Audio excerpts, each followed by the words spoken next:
Hello and welcome back to the La Project, a facetious podcast that talks about political news and world events. So I'm your host, Han Royani, and my co-host, Vijay, what's up? So we have a special guest today. So he is an environmental influencer, activist. He works with multiple companies and brands. Basically, his work highlights a lot about the Malaysian political sphere and also the environmental issues that we have. But before we talk to him on the show, you can chime in if you want. Hello. Before we fully get into the episode, Happy to be here. Yeah, thank you for coming. By the way, Thank you for having me. Yeah. So we're just gonna get into what happened quickly. So what happened last week? Actually, the last few days, a lot of things have happened. From the Turun Anwar rally to what happened with Thailand and Cambodia over the last few days. So a lot of things have happened, and actually our guest today, he was at the rally. Yep. Yeah. The only one out of the three of us was actually in attendance about what we're going to talk about. Yeah. Yeah. Yeah. So how was that actually at the rally? Okay, I have a counter question to that. Why weren't you there? Why weren't I was? Okay, I was playing in a paddle tournament. Totally legitimate excuse. I love that. Yeah, Right? yeah. See? I was running a comedy and poetry show. That's also a legitimate That's excuse. free speech, man. Right. Yeah, you gotta give it up for free speech. Yeah, based from the news reports, there were multiple, reports. Yep. Basically, some were saying there were like 5,000 people. Some were saying there were like 50,000 people. Yep. But, most estimates were around like what, 20K? Yeah, 20,000 Yeah. people. So what was the vibe like when you were there? I think it was very much. I was expecting a carnival. I was expecting it to be more like heboh, with some, right. People doing like slogans and people doing like, doing some dances or like, you think about demonstrations and in other countries, then you see all these funny, floats and figures and people doing all sorts of things.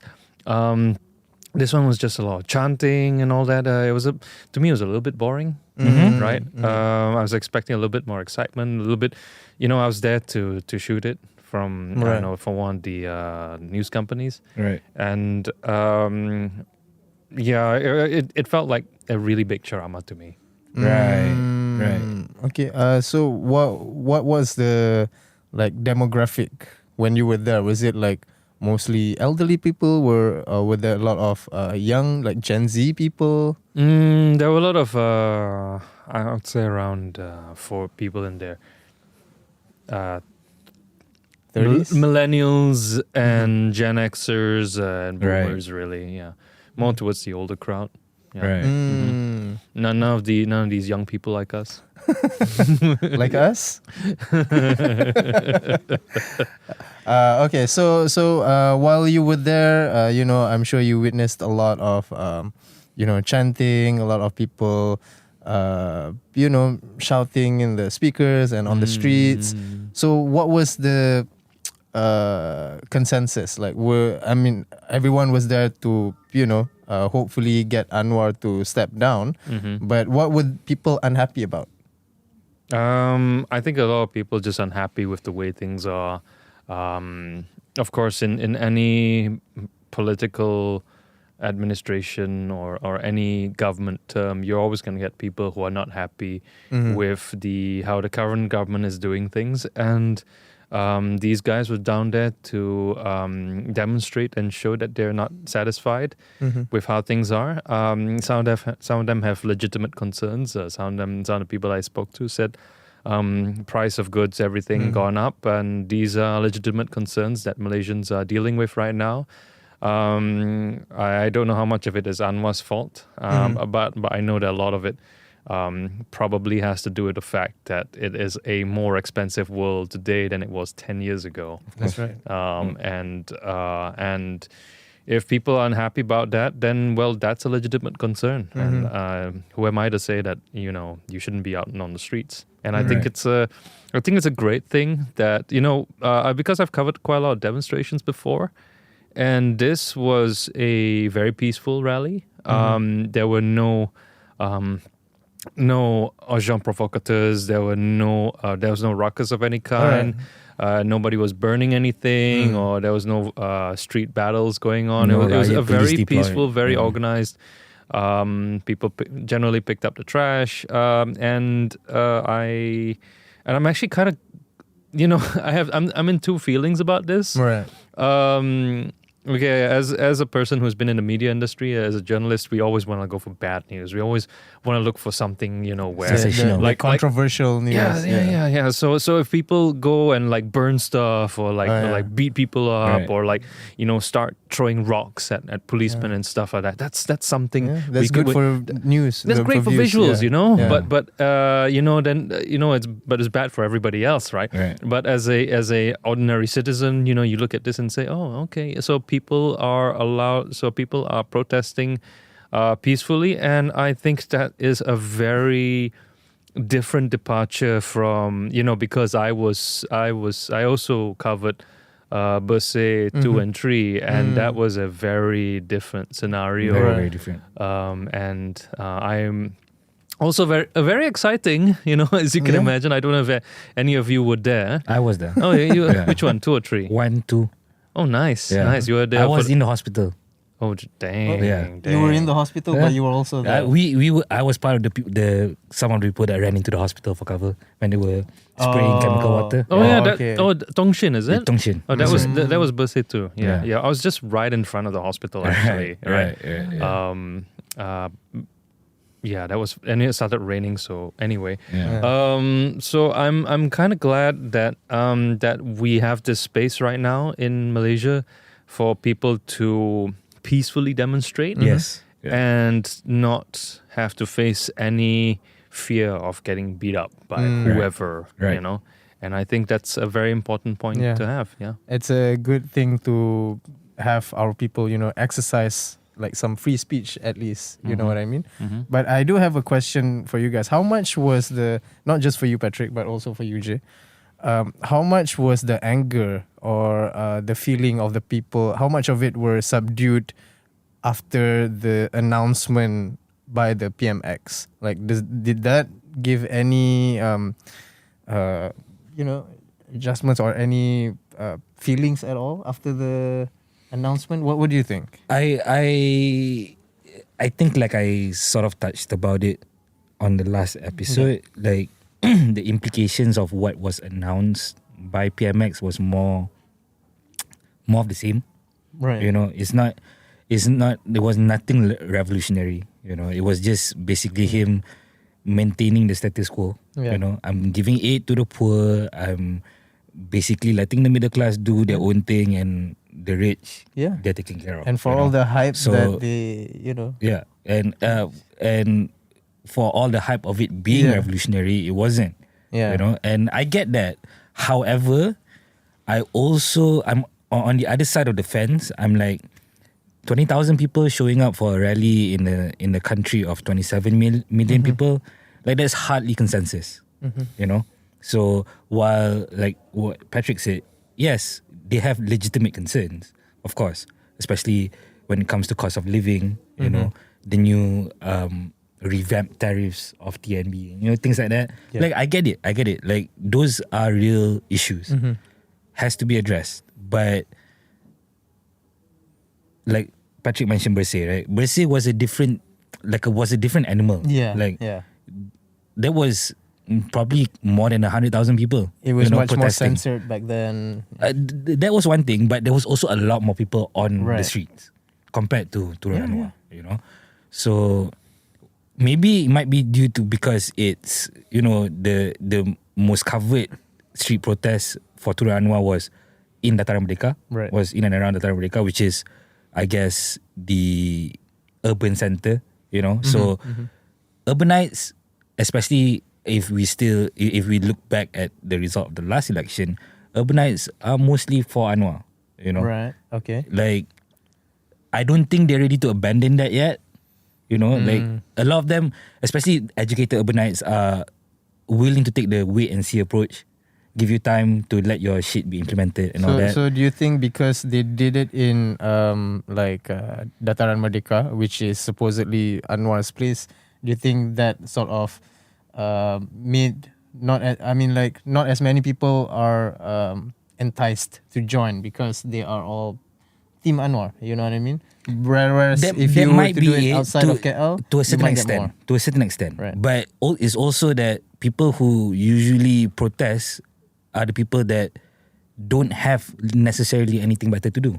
Okay. You know what I mean? That can go on the street. Right. When a fisherman in the kampung has to go out every day, no matter if it's Saturday or Sunday, just to get food. Yeah. You know what I mean? Okay. So I see your point. That's the dichotomy of the situation. Like where Anwar stands on the spectrum, on the political spectrum, that matters as well. Where the previous administration, especially under Najib and Pak Lau, where they stood on the spectrum. So all those things factor in.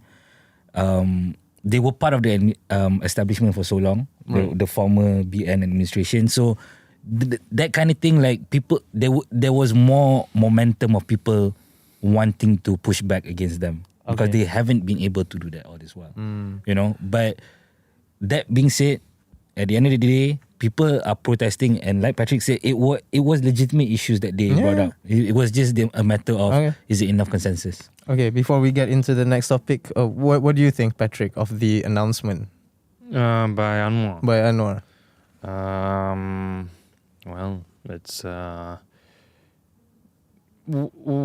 when you ask about what do I think of it as a person, or what do I think about it as as a political expert, as a political measure to sort of dampen the protests.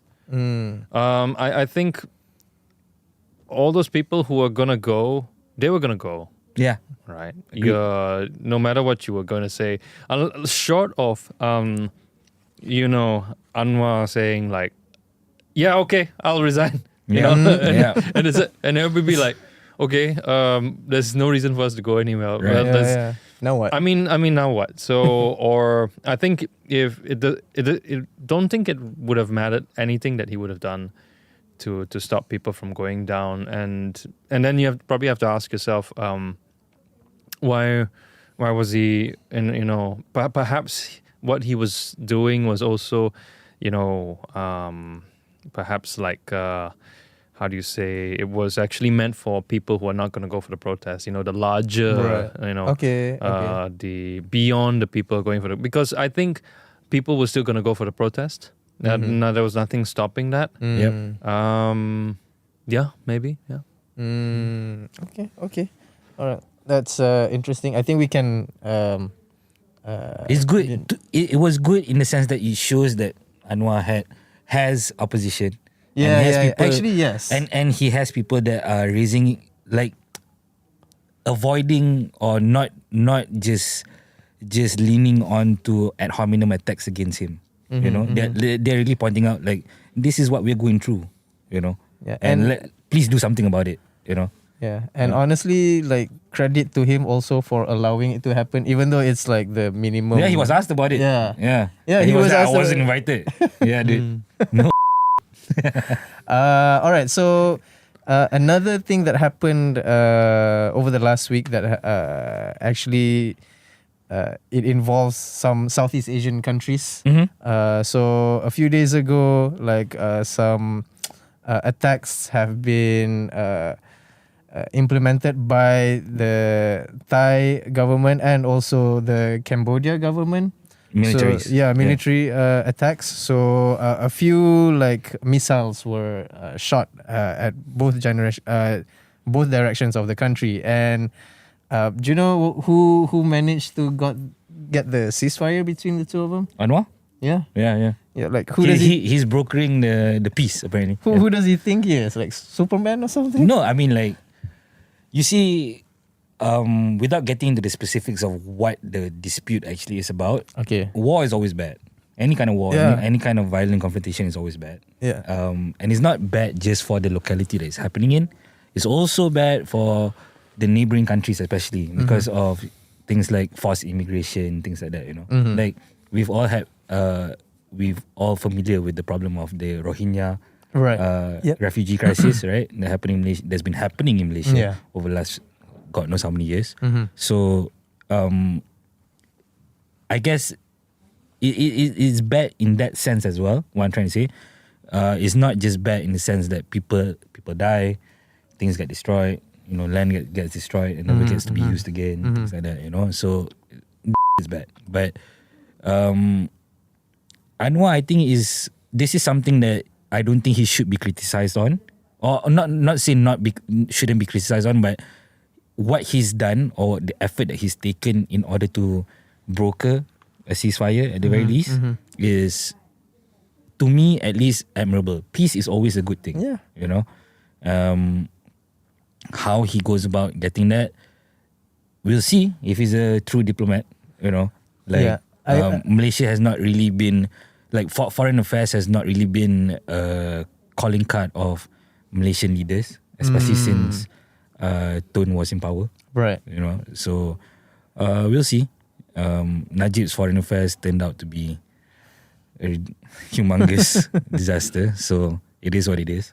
So, but this is the real, like, actual conflict where a Malaysian leader can show what he's made of in sense of, like, diplomacy. Yeah. I was quite surprised. It'll be interesting. Actually. It'll be interesting. When this happened and I find out that our own PM is the one brokering this ceasefire between these two countries, which this conflict has happened like decades actually. If it's like beyond me, like I don't know too many things about the conflict, but I know that it's been happening for a while and there's always been disputes, how especially crazy would it be, for the territories. So it's crazy that our current Anwar PM, for the 2026 Nobel Peace Prize. I don't know about that. What do you think about it, Patrick? I think it presented a good opportunity for Malaysia, or at least in this case Anwar, to show himself as a mediating party. Yes. I can see why Malaysia was chosen. Probably because Thailand, Cambodia, you have all the other countries in Indochina, which probably, like, Laos and Vietnam, for various reasons, they probably may not be seen as a neutral party. So Malaysia got no skin in the game for this one. Right? But aside from wanting to see general peace in the region, and of course, I guess there were, there was questions directed at Malaysia saying, hey, are you going, because we recently had the ASEAN summit. That means Malaysia is the chair, and then people asking, what is Malaysia as the ASEAN chair going to do, in regards to this crisis? And, well, you know what? I don't know if how much of a role. Obviously, there are things that you and I and, most men on the street are not privy to. Who brokered the peace deal? And of course, Trump is saying trying to take credit for it. Yeah, I saw that. Right? What's new? Right? What's new? Of course, I definitely think that they were overlooking it. Just like how China was also keeping an eye on it. Yeah. So who actually brokered the peace deal? Who actually? Beside the point, but the fact is, you've got this great photo where you've got the two leaders shaking hands, and then Anwar is like putting his hand like that. That's a great photograph. That's a great photo. That's an excellent a chance for. I mean, the fact that they came here to meet and basically talk it out and say we're going to commit to this moment not to fight. That's a great moment for Malaysia, I think. It is. I agree. And for I think this is a great win for Anwar, basically. If and to come so soon after the protest, that sort of it doesn't sidestep it, but I think it's good for it's good for him. The people that went out for the protest don't care about something like that. I don't think. Well, I wouldn't say they don't care. It's not number one or two on their list of priorities. It's not number one on the list of priorities, but I would say that this is something that they would look at it and say, oh, okay, yeah. Then they would say, oh, Anwar. Then they wouldn't say something, or they would say that Anwar is actually, he knows what he's doing, right? Regardless of how much he had a hand in this, then you could. I mean, I don't see any way where you could have totally screwed this one up, but you know what? It was still a win. It was still a win. A win's a win. Not a loss. Yeah, definitely a win. But what I'm referring to is that I feel like there's a certain section of the population, for better or for worse, when it comes to Anwar, have that almost Trump derangement syndrome like mentality against Anwar. You know what I mean? Like whatever he does is wrong. Oh, okay. Yeah, you know what I mean? And I guess that what I'm trying to say is that the people that feel that way about him are not necessarily going to see this as a win for him. Like, they're just gonna say, okay, fine, you sorted that out, but what about my groceries? So people are always going to find something.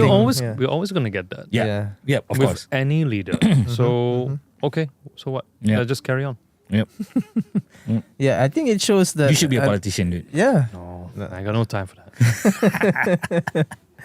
No, I mean it shows that Malaysia is also somewhat respected, at least in the eyes of the other countries. For Switzerland of the East. Let's go. Let's go. For being able to mediate something like this, it's. I mean, you call us Switzerland of the East, but I think we could use better chocolate.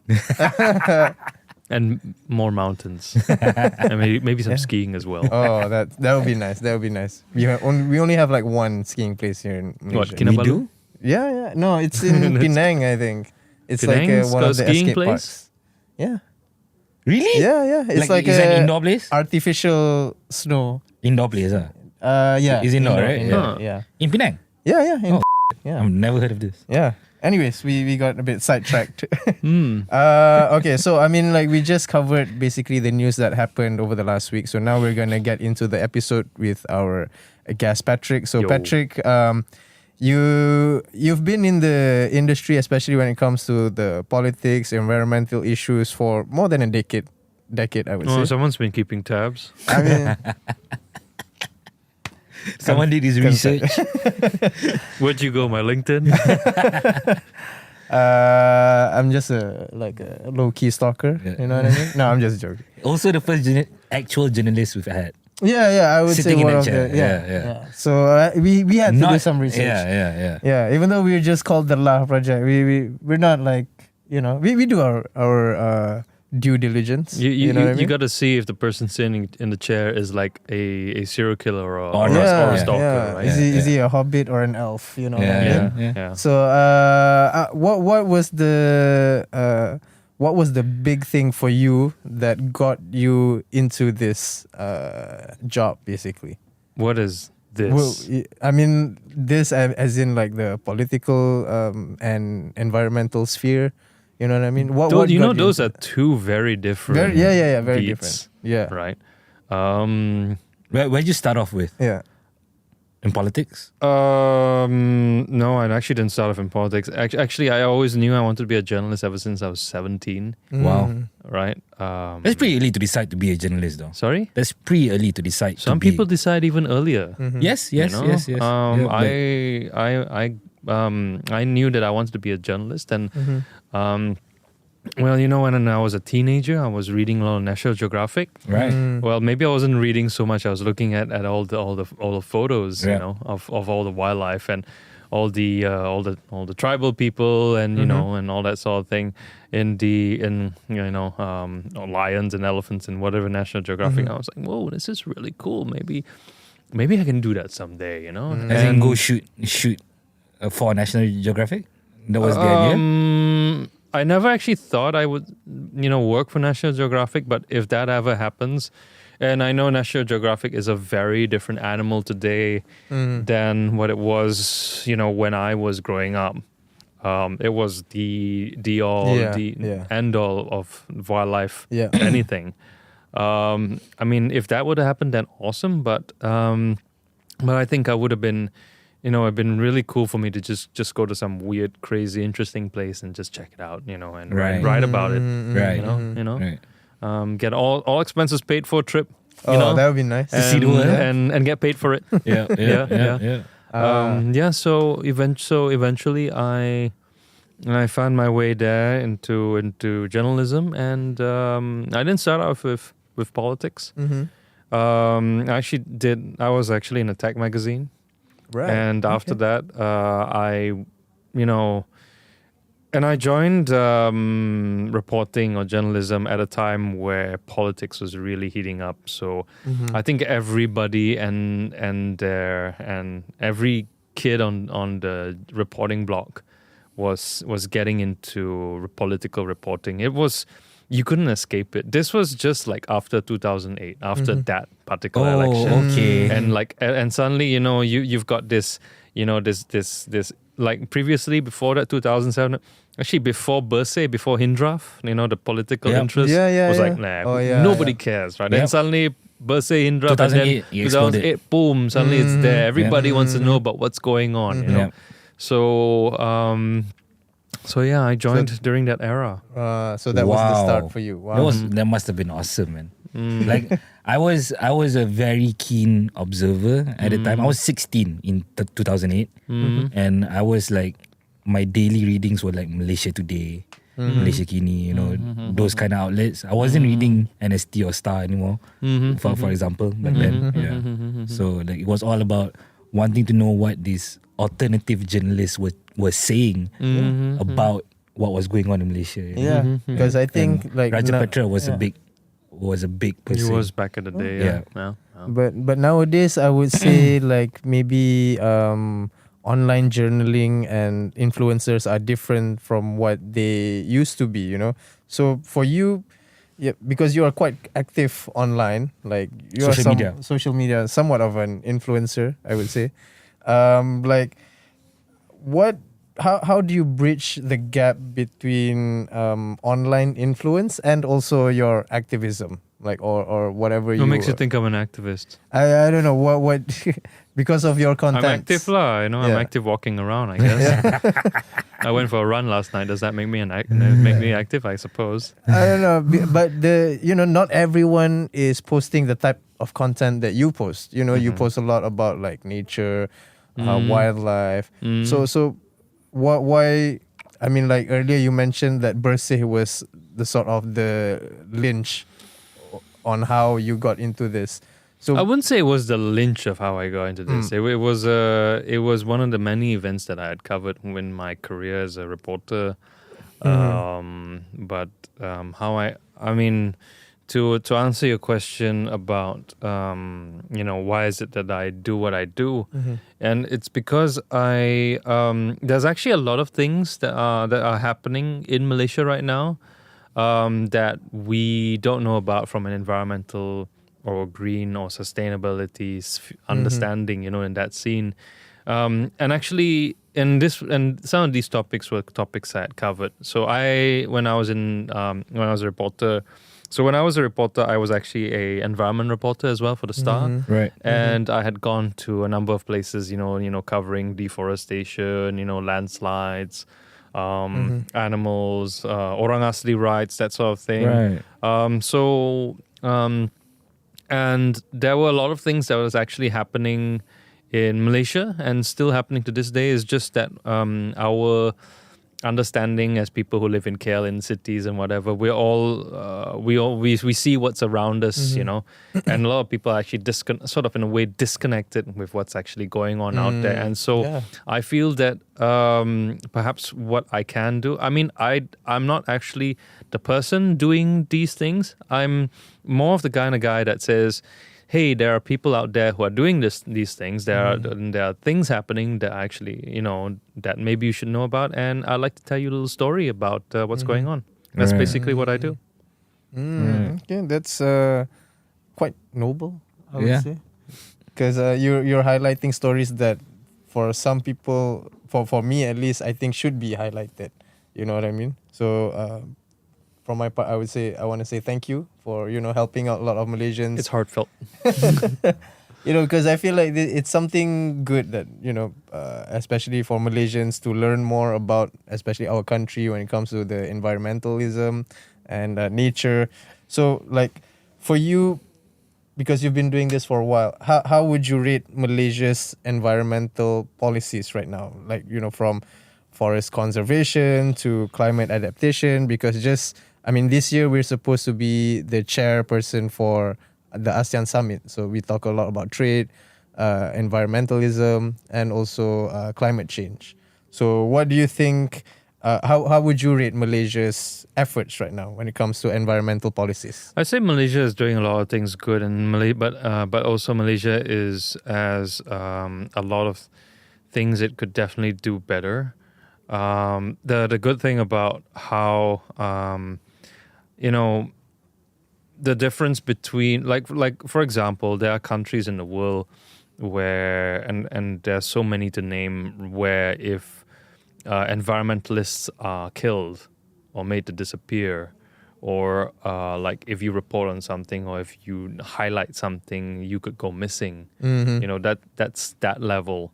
Where in Malaysia, you can get a little bit of harassment from people that you're challenging, but generally you don't really have to worry about losing your life in this sort of thing. This is not to say that you do get challenges. I have friends and contacts in the sphere who have been facing all sorts of harassment from various people whenever they go and do the environmental thing, or and sometimes it's on the level of being like a kepo uncle. Yeah. A very busybody auntie or whatever, and sometimes you meet you want to save the planet, you want to save the trees, you want to make sure that your environment looks good. Not everyone feels the same way about that. But here's the thing, and people like to think, the government is not doing anything about this. They don't care. No, actually, they do. You actually have people in government who are sympathetic to the environmental cause, and you'll find, and even if they may not share the same sort of understanding or activist understanding towards how they. Let's say you have a certain way of, you think that, this is how we should save the tigers, and they may not agree, but the thing is that they're actually quite sympathetic, towards you. Yeah. It's not like they say, no, we don't want you to work with us. No, you environmentalists tak boleh, Right. Actually, there's not to say that it's, 100% great and awesome, but, we're still able to talk to the government, work with enforcement authorities, and on many occasions actually collaborate with them. I've seen some people, contacts and associates, people in the field who are quite working together with government on this. So then this not to say that everything is amazing, everything is above board, and there's nothing to worry about. But there are things. So there are things that definitely could be better. But one thing I can tell you is that there are a lot of things happening on the ground, and when we are at a stage where things are actually happening on the ground, it means that the environment is conducive and supports this sort of thing, and it's not as opposed to just I'm trying to survive. I'm trying not to die. Where it could this could be. That this is a possibility in some countries, but in Malaysia, generally quite okay. Yeah, That's great. Like for example, like if there's there was what you call it, a couple of days ago, there was an issue that some dudes were found picking a turtle up, from the beach in Pahang, in Trating, and like forcing it to lay its eggs so that they could take the eggs and sell it. So someone I know called up Perikanan and made a report, and then basically and of course police and Perikanan acted on it almost immediately, caught the guys, and I guess they're gonna wait for the due process. Yeah. If the environment was not conducive or supportive of that, we've never seen that super fast action. Right. So yeah, we do have an environment where that and where people are actually able to take part, even volunteer. So some of the causes that I've highlighted, people have actually raised up their hands and say, yeah, I want to be a part of this, and that and so is it perfect? No, it's not perfect, and there are still a lot of things that could definitely be worked on. But I think, all things considered, it's ripe ground. It's good. It's good. There are opportunities to be had, and I'm very excited to see what's going to happen next. All right. That's great though. Yeah, that's I like fun. hearing that though. Yeah. Like a lot of the environmentalists that we get on here, Yeah, like, they speak of doom and gloom. Yeah. a lot. I mean, it's very normal to hear of them speak of doom and gloom, Yeah. because probably, and there are doom and gloom scenarios. Like, for course. example, there's a very likely chance, and I hope this does not come to pass. I hope I'm wrong about this. There's a very likely chance that the Malayan tiger will go extinct in like 5 to 10 years, I've been hearing a and lot about that's that. a definite doom and gloom scenario. Yeah. But I think, but aside from very doom and gloom, I think there are scenarios where people are sort of realizing and saying, "Hey, is there something I can do about this?" And I think the thing right now is that a lot of people want to get involved, Right. more so than in the past. I think this is course. probably thanks to social media and to the internet. And I think people want to get involved. They just don't know how. And I'm helping to further that by saying, hey, you can get involved. And here's a video where it talks about this. And here's a call to action. What you want to do? Totally up to you. Right. All right. So, thank you for sharing that. That was very insightful, actually. That's awesome though. I think we Yeah. found the first environmentalist who's also a realist. Yeah. Who's not Yeah, because a hopeless not optimist. everything is like Yeah. terrible, you know what I Yeah, mean? yeah, We yeah. have a lot of things to look forward to, Yeah. So, you've been on the ground with communities for a while now. So, are there any human stories that have stuck with you? From your experiences doing all this, are there any stories that stuck with you? Oh gosh, actually most, if not all, of the stories that I've covered still stick with me. And my challenge now here is to how do I do a follow up story on that, Right. without rehashing it too much. Right. I mean, I can tell you about the uncle gardener that story I did, which sidewalk gardener Uncle Andrew, who just decided to plant flowers on the sidewalk and now has an entire sidewalk full of flowers and plants. And then you've got the people, Alliance of River Tree, who are totally homegrown local collective effort where completely on their own dime, just restoring a formerly polluted riverbank, and they did it for Taman Melawati, and now they're doing it for Mid Valley, and it's a really cool place. So you got to go there sometime. Wow. There are people who want to turn. Yeah, they call it the Klang River Festival. There are people. Yeah. Who want to turn. Oh. Make the riverbank more livable. Right.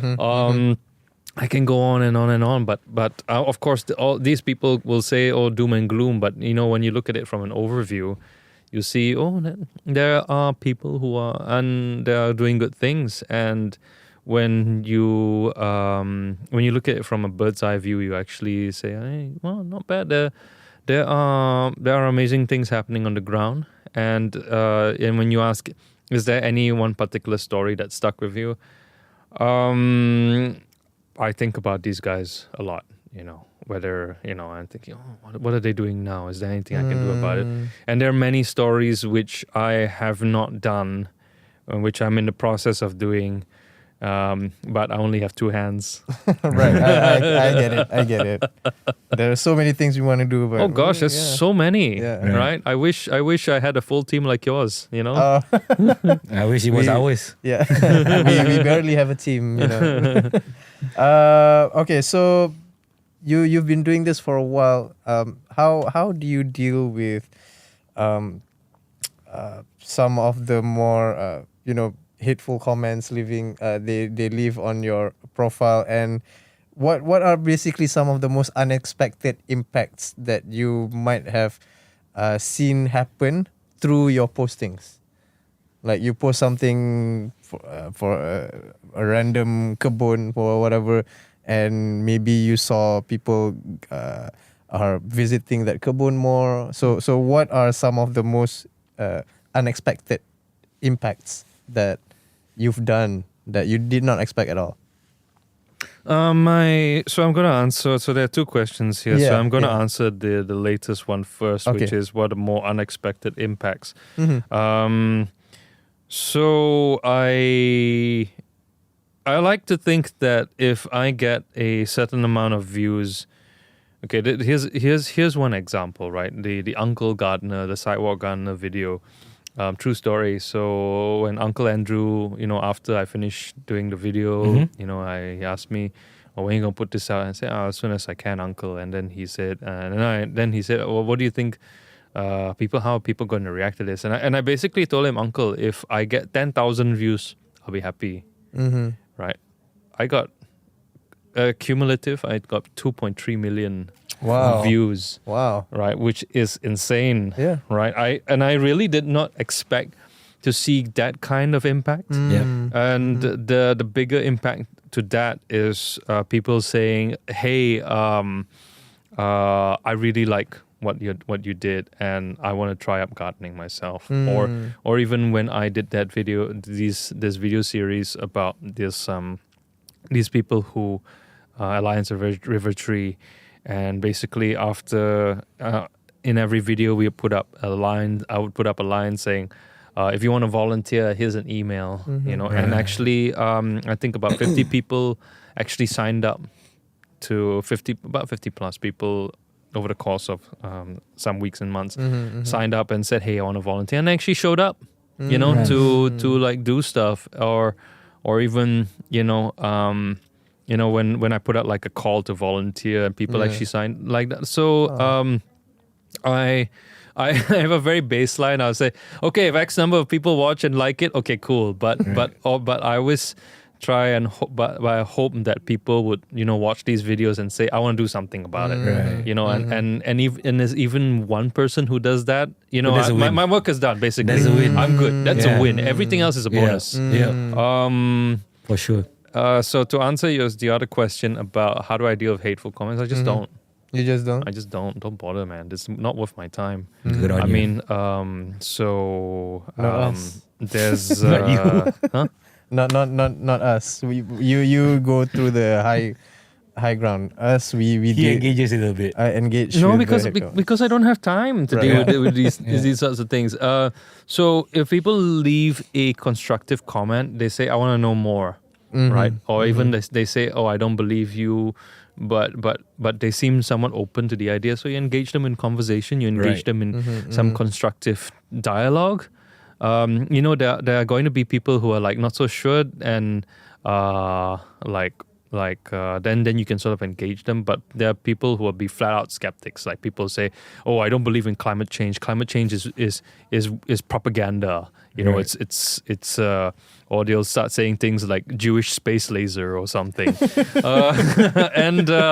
And I'm like, okay, thank you. So basically, I've perfected a response to all of this, which is thank you for coming. Please leave a like and subscribe. Right. And sometimes they say, no, I'm not gonna leave one. Okay lah, you typed it out. Yeah. Not my problem. Yeah. Thank you for commenting. Thank you for commenting. Yeah. Thank you. What people don't realize is that when you actually comment in outrage, you're actually helping me. Yeah. You're It's actually engagement. engaging the Yeah. algorithm. Yeah, exactly. Yeah, Right. Exactly. So by all means, man, go ahead and do it. All right. So how can people that not necessarily follow you, but people that are interested You in can send me money. Right. Just DM me and I'll send you a bank account. Spoken like a true journalist. Independent money is what is that? I mean, like, how do you encourage the normal people? I would say the viewers on. What's normal people? I mean, okay, the average average Joe. You know what I mean? 9 to 5. Right? Yeah, 9 to 5. Has 2 kids, a dog or a cat. So for these White picket people, fence. yeah, exactly. Like, just regular Joe. Who has a white picket family. fence but lives in an apartment in Puchong. Where was that? I don't know, man. Okay, so basically, Yeah, how how do people- normal people use The average the person. platform or any platform that they have, no matter how small, to push for any sort of change, environmental change, political change? How do you how would you recommend to people on how to use their platforms? Okay, when you want to say use their platforms, you mean do stuff for social media? Or do you want to just be like somebody who does something? These are two very different things.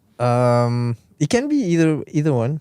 Both ways work. I would say look for a change that you want to see happening. Start small and go ahead and do it. It says, and then when you ask me how, and say, just go and do it, man. Like if you feel that your neighborhood, your taman, is dirty, right? Pick up the rubbish, lah. What's so difficult? Do it lah. yourself. Do it yourself, lah. Right? Or do you want me to cheer you on and clap for you? No, just do it, lah. Why wait for me to say something? Or if there's Malaysia, there's rubbish everywhere. Sometimes you go hiking or something and there's rubbish on the trail. Pick it up, lah. Right? You don't need somebody to. I mean, if you want to take a photo of them, do it on social media. So there's a guy that I also follow. I mean, not in Malaysia, but I don't know anyone in Malaysia that does this. Basically, he incorporates running with plogging. Oh. And so he runs and then he has a bag And then as he runs- and as he runs, he picks them up and then whatever glass bottles or cans or whatever, he gets money out of that.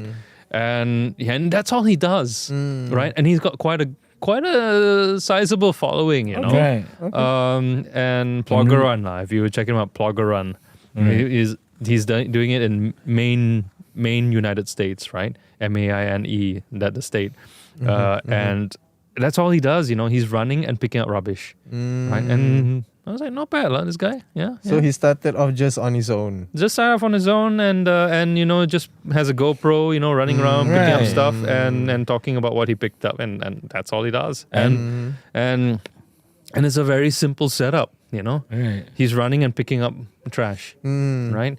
And you don't have to I'm gonna go save the turtles. Right. Oh, I'm going to stop poachers. I'm going to make sure that elephants are saved. Just start small in your neighborhood. Enough, lah. Yeah. Right? Yeah, unfortunately, we don't have too much time left for the show. So, Jay, do you have any questions that we should? I don't have any questions, but to piggyback on his point about what was his name again? What was his handle again that you were talking about? The guy who Picks up the trash. Who Plogger Run. Plogger Run. Run. Yeah. Plogger Run. PLOGGARUN. Plogger Run. Right. Plogger Run. So yeah, to piggyback on that point, I think a lot of these running clubs that are around nowadays, They should do that. they should be doing something like that, though. Yeah. Like they go out at night, anyways. There's no problem. You get So it should be don't run for election. Run for trash. exactly, Oh. exactly. This guy should run. He's on fire. Yeah, he should be a On fire, politician. That's my job. Yeah, I'll donate to your campaign if you Yeah, ever do. yeah. I'll donate to your campaign. You if can ever donate to me. I won't campaign. do. I knew he was going to say that. I knew he was going to say that. All right. So for a final footnote for our viewers, would you have anything to say to them?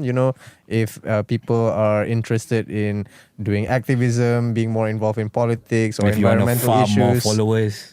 Yeah. Sorry, I want to what? If you want to farm more followers. Farm, right? Like with in agriculture. Yeah, farm. He Okay. knows what I'm talking about. Yeah, Is it? Pulling my leg, Yeah. Is there anything that you would want to say to them? Of course, other than follow my channel and like subscribe and say nice things on my videos, which you're always welcome to do. I would say continue if you're unsure of you want to do something good, you want to take part in. I think it's all about being an active citizen. If you want to take part, do something in society. You can check out any one of these initiatives which I put out on my channels, and I invite you not just to like and share my videos, but actually to check out some initiatives and do your part. And if you don't find something that interests you, start one yourself. Right. And always stay classy. Always stay classy. Stay classy, San Diego. Stay classy, KL. All right. With that note, that is our time for the show today. So thank you guys. If you watched, do leave a comment or subscribe. If you feel like we should have anyone on the show that we should have, do let us know. If there are any issues that you think we should talk about, And if you like Patrick and you want him back on, let us know. yeah, let us know if you guys want him back on. And until then, stay classy. Stay classy. Stay classy. Stay And classy. see you guys next time. See Bye-bye. you. Bye. Let's go.